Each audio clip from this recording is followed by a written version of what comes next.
Amém? Vamos ficar de pé, vamos ler a palavra de Deus.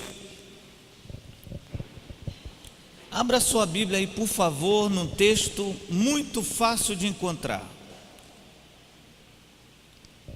Evangelho segundo Mateus, capítulo 1, versículo de número 17.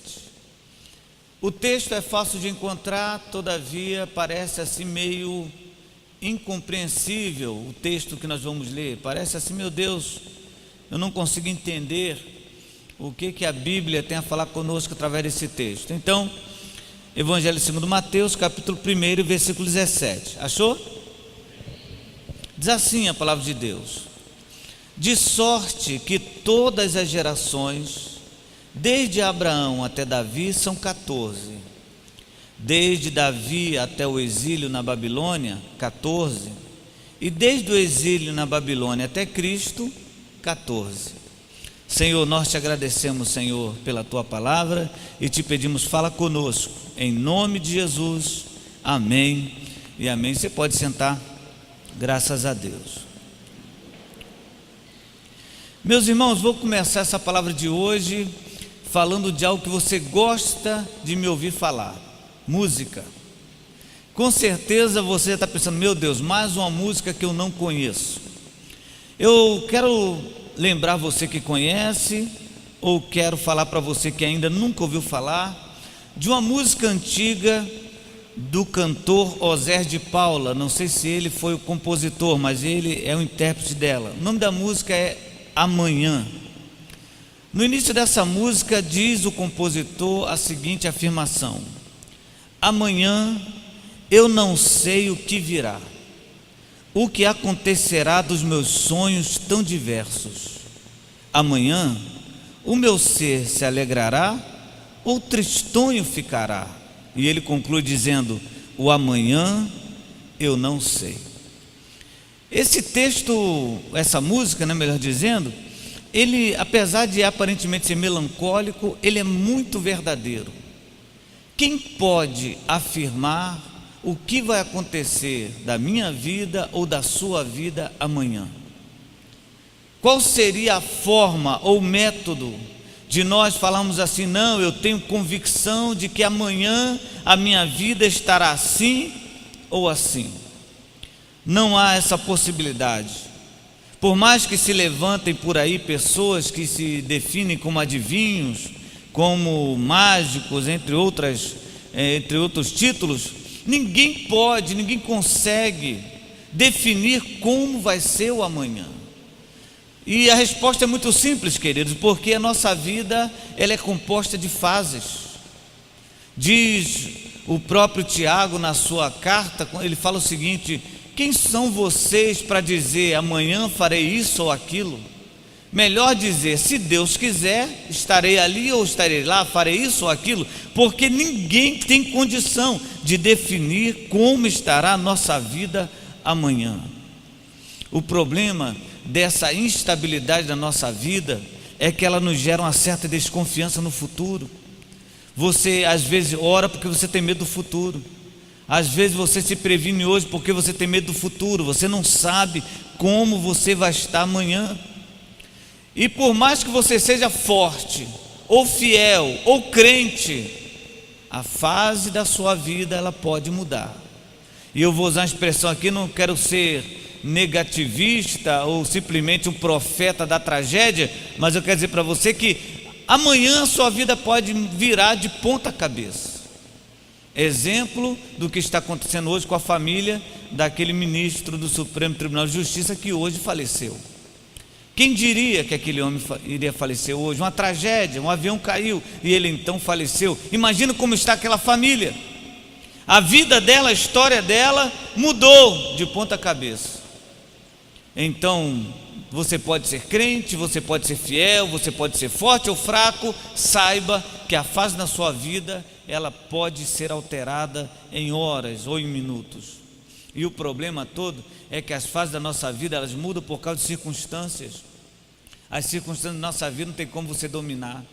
Eu já até disse aqui, vou repetir, um vídeo para mim até cômico na internet, se não fosse trágico, de um determinado pastor que pede os membros para virem à frente, trazendo seu celular, porque depois que ele fizer uma oração, as pessoas só vão receber notícias boas. E ele ora e fala assim: a partir de agora eu determino que esse telefone, quando tocar, só vai ter notícia boa. No mínimo loucura. Não é? Você está aqui hoje, e por favor, não entre em depressão agora, espere até o final da mensagem, mas você pode estar aqui hoje e de repente o telefone tocar para você, e você receber a notícia: olha, fulano de tal, que você tanto ama, veio a falecer. Ou você pode também sair daqui, um telefone tocar e falar, alguém do outro lado falar para você assim: olha, aquela porta de emprego que você tanto espera, aconteceu, amanhã você vai começar a trabalhar. Nossa vida é isso. A nossa vida é vida de fase, não tem como fugir dessa verdade. O evangelista Mateus, ele sabendo disso, ele deixa um versículo, que é o versículo que lemos, para nós refletirmos sobre ele. Mas antes, eu quero também ressaltar para você aqui alguns pontos que o evangelista Mateus fez questão de destacar na genealogia. Não sei se todos são sabedores da informação que vou dar, mas o evangelho de Mateus foi escrito para os judeus. Então Mateus tinha assim, teve o cuidado, de fazer com que esse livro fosse muito bem recebido pelos judeus. Então qual seria a melhor forma? Começar pela genealogia de Cristo, provando que Jesus de fato era o Messias. Mas ele poderia ter narrado essa genealogia com menos detalhes, e eu vou citar alguns deles aqui para você. Primeiramente, no versículo 1, ele começa a genealogia a partir de Abraão. Eu não sei se você reparou isso. Poderia ter começado um pouquinho anterior. Por que não Terá, que é o pai de Abraão? Por que não o avô de Abraão? Por que Mateus começa narrando e falando da genealogia a partir de Abraão?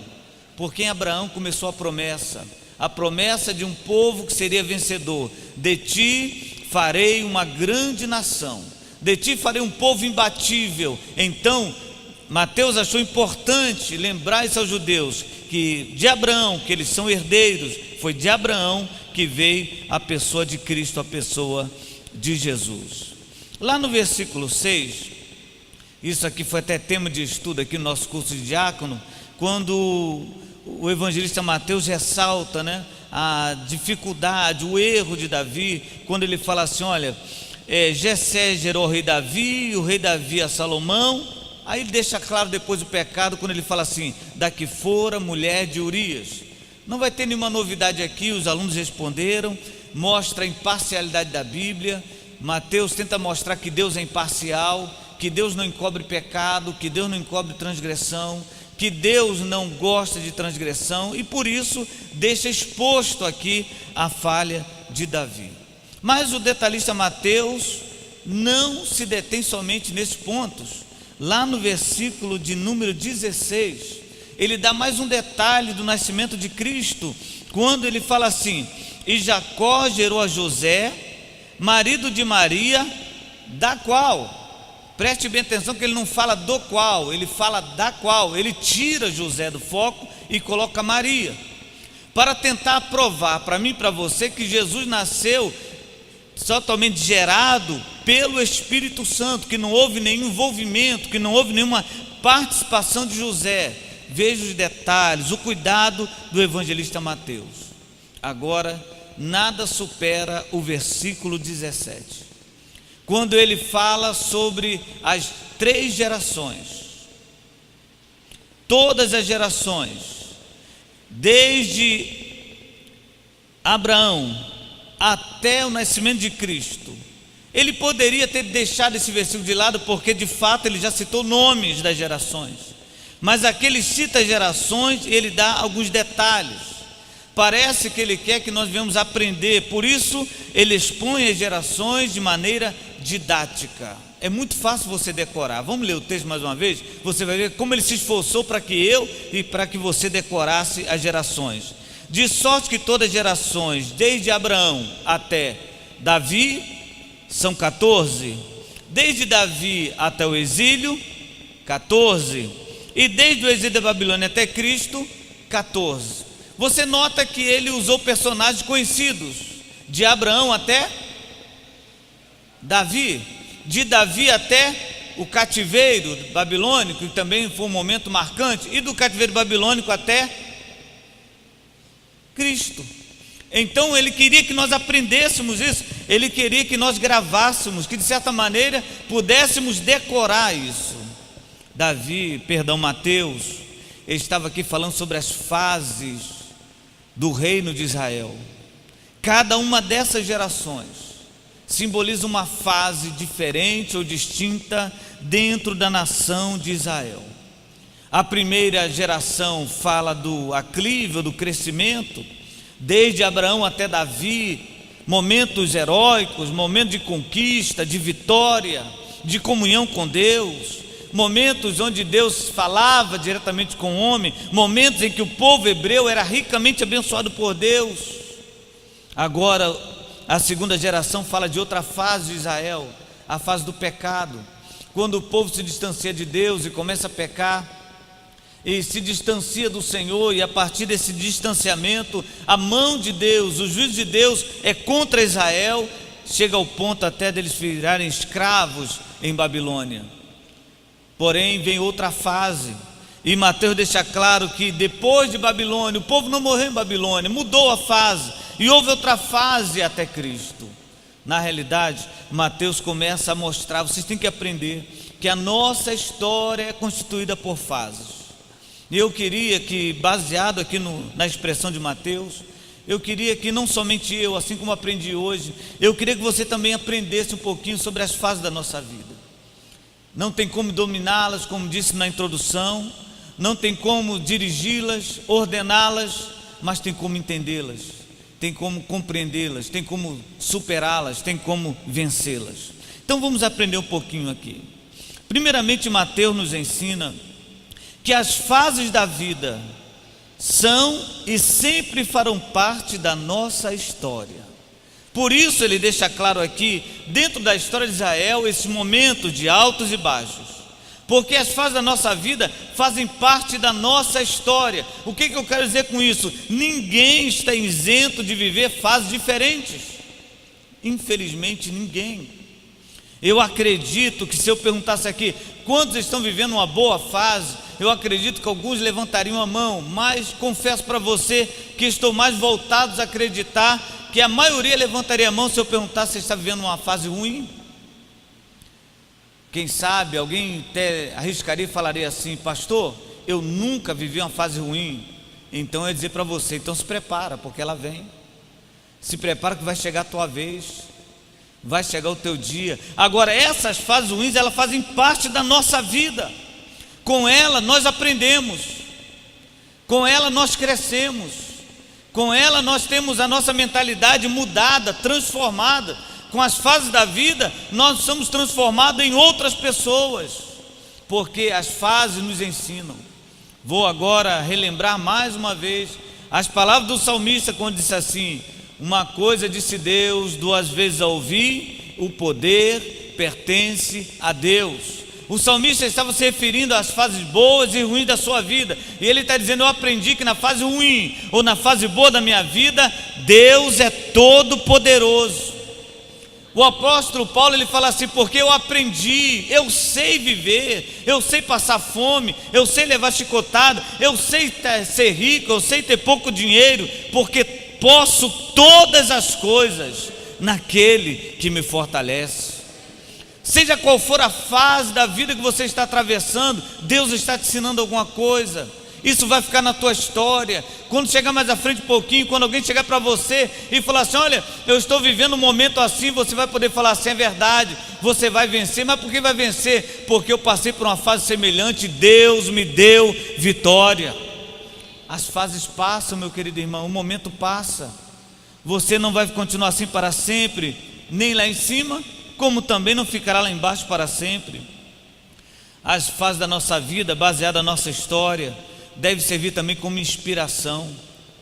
Vou dar um exemplo para você aqui. Quem nunca se inspirou em Davi matando Golias? Para você é uma inspiração, e para ele quando estava lá na hora? Você acha que foi simples? Você acredita que foi fácil? Talvez Davi fale assim: meu Deus, mas que situação que eu me meti agora. Mas a fase da vida dele, esse momento na vida dele, serve como inspiração e servirá ainda como inspiração para tantas pessoas. Se você está vendo uma fase ruim, seja inspirador. Use a fase que você está vendo para inspirar pessoas com coragem, com fé, com ânimo, dizendo: não, vai dar tudo certo, não, essa fase vai passar. Que as pessoas vejam em você um referencial de inspiração, que as pessoas vejam em você não a morte, não o final, mas que eles possam olhar para você e falar assim: não, vai dar certo sim, porque fulano, porque fulana, ela passa por isso, mas está com a cabeça erguida, e com certeza ela é uma inspiração para a minha vida. Mateus também nos mostra aqui que as fases da nossa vida, irmãos, não anulam as promessas de Deus. Mateus diz aqui: olha, gerações passaram, gerações de altos e baixos, mas a promessa de Deus aconteceu. Mas a promessa de Deus foi concluída no nascimento de Cristo. As promessas divinas não estão sujeitas a momentos. Não, meu Deus não está me ouvindo, ou meu Deus não vai me dar o que prometeu porque a fase está ruim. O nosso Deus não está preso a fases. O nosso Deus é o Senhor do tempo. O nosso Deus é o Senhor do momento. O nosso Deus está no governo de todas as coisas. Aquilo que Ele prometeu a você não está atrelado, limitado ao pouco recurso que você tem hoje, ou à saúde falível que você tem, não. Se Deus prometeu, vai acontecer na sua vida. Aleluia. Não importa o que você está vivendo, não importa, Deus vai fazer. Agora preste bem atenção: se Deus prometeu, e se Deus prometeu que Ele vai trabalhar na sua vida, também vai acontecer. E o maior instrumento que Deus usa para trabalhar na nossa vida é o deserto. Porque quando estamos lá em cima, ou quando estamos nos montes, como algumas pessoas gostam de falar, para que provar? Para que dizer que Deus é bom? Tudo está bem, mas o nosso Deus, as promessas dele são fiéis, são verdadeiras. Aleluia. Mateus também nos ensina aqui, através dessa exposição dessas três gerações, ele também nos mostra que as promessas divinas não estão presas a nossas fraquezas. O povo era fraco sim, o povo era limitado sim, o povo errou sim, mas Deus cumpriu a sua promessa. Irmãos, que coisa maravilhosa é sabermos que apesar de toda a nossa limitação, a promessa de Deus vai se cumprir na nossa vida. Apesar de toda a limitação minha e sua, de momento às vezes que queremos parar, queremos desistir, queremos desanimar, a promessa de Deus vai se cumprir na nossa vida. Mas pastor, mas disseram isso, falaram isso, disseram que tem um trabalho. Não importa que tem trabalho, que não está desempregado, não importa, irmãos. Não importa se lançaram palavra, não importa se o inimigo diz para você, que botou um pensamento na sua cabeça dizendo que você é pecador, que você não tem condição. Irmãos, as promessas de Deus não estão limitadas à nossa fraqueza. O nosso Deus é um Deus de restauração. O nosso Deus é um Deus que nos dá oportunidade. O nosso Deus é um Deus que nos levanta, aleluia. Nosso Deus é aquele que, se Ele prometeu, Ele vai cumprir. Por isso eu tenho convicção plena, tenho convicção certa de que a sua vida vai mudar, de que esse momento vai passar, de que essa fase vai acabar na sua vida, porque Deus é fiel para fazer cumprir as suas promessas. Agora, continuando também, e por último eu quero destacar aqui, que Mateus também nos ensina o seguinte: que as fases da nossa vida nos revelam três verdades. Primeira verdade: podemos ganhar. Você sabia disso? Você pode vencer. Sabia? Não, né? Um amém ecoou aqui de alguém que estava desavisado. Então acredito que, vou repetir, você pode vencer. As fases da nossa vida nos mostram que você pode vencer. Você pode superar. Você tem condições de vencer. Mas por que, pastor, o senhor está afirmando isso? Mateus deixa claro que apesar de todas as limitações, esse povo venceu. Se você está vivendo a fase mais adversa da sua vida, o momento mais triste da sua alma, Olha a palavra de Deus para você, se agarre nessa promessa. Você pode vencer essa tribulação. Aleluia, você pode ser vitorioso. Você pode sim passar dessa fase, e você vai passar, porque aquele que está com você é maior do que aquele que está no mundo. Aleluia, você pode vencer.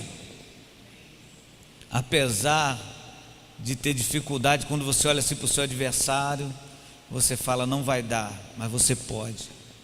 Mateus também nos ensina, é outra verdade desse texto aqui, baseado nessas gerações, é que nós também podemos perder. Assim como você pode ganhar, você também pode perder. Pastor, pelo amor de Deus, pastor, eu vim aqui para a igreja hoje para sair daqui chutando todo mundo. Eu vim para a igreja hoje para sair daqui, sabe, para chegar meu patrão e falar assim, olha, vai plantar coquinho, porque agora Deus me abriu uma porta melhor.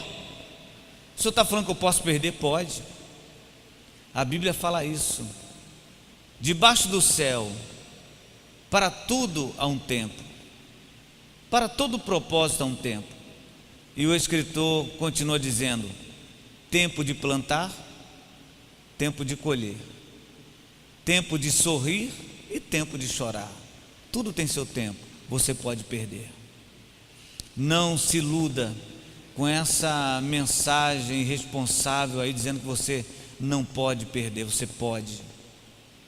E cá entre nós, desculpa a seriedade, você vai. Existe um momento na nossa vida que o perder é ganho. Existe um momento na nossa vida que o retroceder é vitória. Você vai perder. Você vai perder alguém que você ama, você vai perder um emprego. Em dado momento você pode até perder a saúde. São fases. Pastor, que mensagem mórbida. Não, mensagem verdadeira. Você pode estar pensando assim, o senhor está falando isso porque o senhor não sabe o que é sofrimento. Não, eu estou falando porque eu sei um pouco o que é sofrimento. Eu sei o que é perder. Eu sei o que é chorar. Eu sei o que é você se sentir abandonado, desolado. Eu sei de tudo isso. Existe um momento que você vai perder. Mas saiba de uma coisa, se uma porta se fechar aqui, outra porta se abrirá ali. Aleluia. Se você for abandonado por alguém, saiba de uma coisa, Deus que está nos céus, diz a Bíblia, que ainda que uma mãe se esqueça do filho que alimenta, que amamenta, eu nunca me esquecerei de vocês. Você pode perder a amizade de pessoas, mas a de Cristo você nunca perderá, porque Ele falou, estarei com vocês todos os dias, até a consumação dos séculos. Você pode perder, até quem sabe, a confiança de alguns, quem sabe por uma má interpretação de algo que você venha fazer ou falar, mas aquele que sonda os corações, aquele que te conhece, aquele que te criou, aquele que gerou você, Ele jamais vai te deixar sozinho. Se você perder nesse mundo, você ganhará no céu. Se você perder para o mundo, você ganhará para Cristo. Se você perder, Deus vai te dar mais uma vez. Você acredita nisso? Se você cair, Deus levanta. Se você chorar, Deus derrama alegria sobre a tua vida. E para nós encerrarmos, porque eu falei aqui da cantina, que é um mistério, tem gente que já está ansiosa. O evangelista Mateus fala o seguinte, que apesar das fases da vida, nós podemos nos recuperar. Eu já contei para vocês aqui, e não é nenhuma novidade, não trouxe aqui nenhuma novidade para ninguém, que a maioria dos presidiários, principalmente os jovens infratores, os nomes são Daniel, Samuel, João, Mateus, na sua maioria são filhos de crentes. Infelizmente, são pessoas que ouviram a palavra de Deus, que serviram a Deus, mas por alguma razão abandonaram a fé, largaram a fé. Muitos saem de casa, outros se lançam nas drogas, outros se lançam no adultério, na prostituição. E o diabo, como diz a Bíblia, veio para matar, roubar e destruir. E quando a Bíblia fala matar, é matar mesmo, não é brincar, é matar. Deus não quer somente que um casal se separe, Ele quer matar a pessoa. Ele quer que a pessoa entre numa depressão e com a depressão leve a sua vida à morte.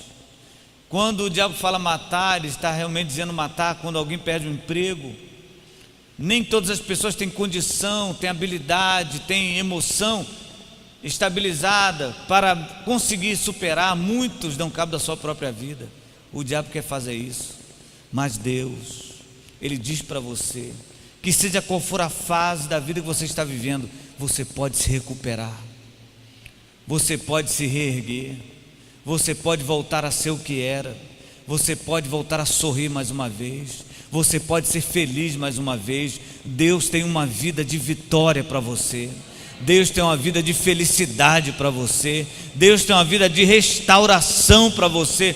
Seja qual for o obstáculo, seja qual for a queda, o precipício que você caiu, Deus é poderoso para levantar você mais uma vez. Aleluia! Deus pode, quer restabelecer sua família. Você não pode desistir da sua vida, irmãos.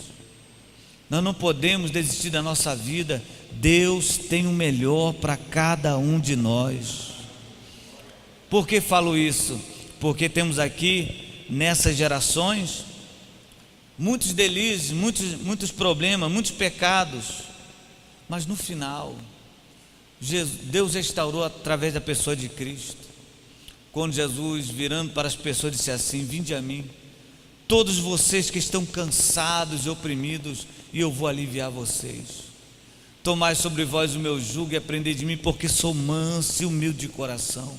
Jesus está falando para pessoas quebradas, Jesus está falando para pessoas atribuladas, Jesus está falando para pessoas tristes, mas diz: vem para mim, você que está triste, você que está desanimado, porque eu vou aliviar vocês. Deus hoje quer restaurar a tua vida, Deus hoje quer restaurar o teu coração, Deus hoje quer restaurar a tua história, Deus hoje quer restaurar os projetos da tua vida. Aleluia, louvado seja o nome do nosso Deus. Qual a fase que você está vivendo? Será que você está vivendo a melhor fase da sua vida? Ou será que você está vivendo a pior fase da sua vida? Como está o teu coração? Deus está aqui, dizendo para você que Ele não te deixou. Seja qual for o momento que você está atravessando, Deus continua no controle da sua vida. Deus continua no governo da sua vida. Ah, pastor, mas eu estou chorando tanto. Deus está no controle. Deus te ama. Deus quer restaurar você. Deus quer restaurar a alegria da sua vida, do seu coração. Deus quer fazer isso. Basta você somente abrir o seu coração para Ele e falar: Senhor, restaura a minha vida, Senhor, restaura, Senhor, a minha alegria de viver, restaura a minha sorte, e Deus vai recuperar por completo a sua vida.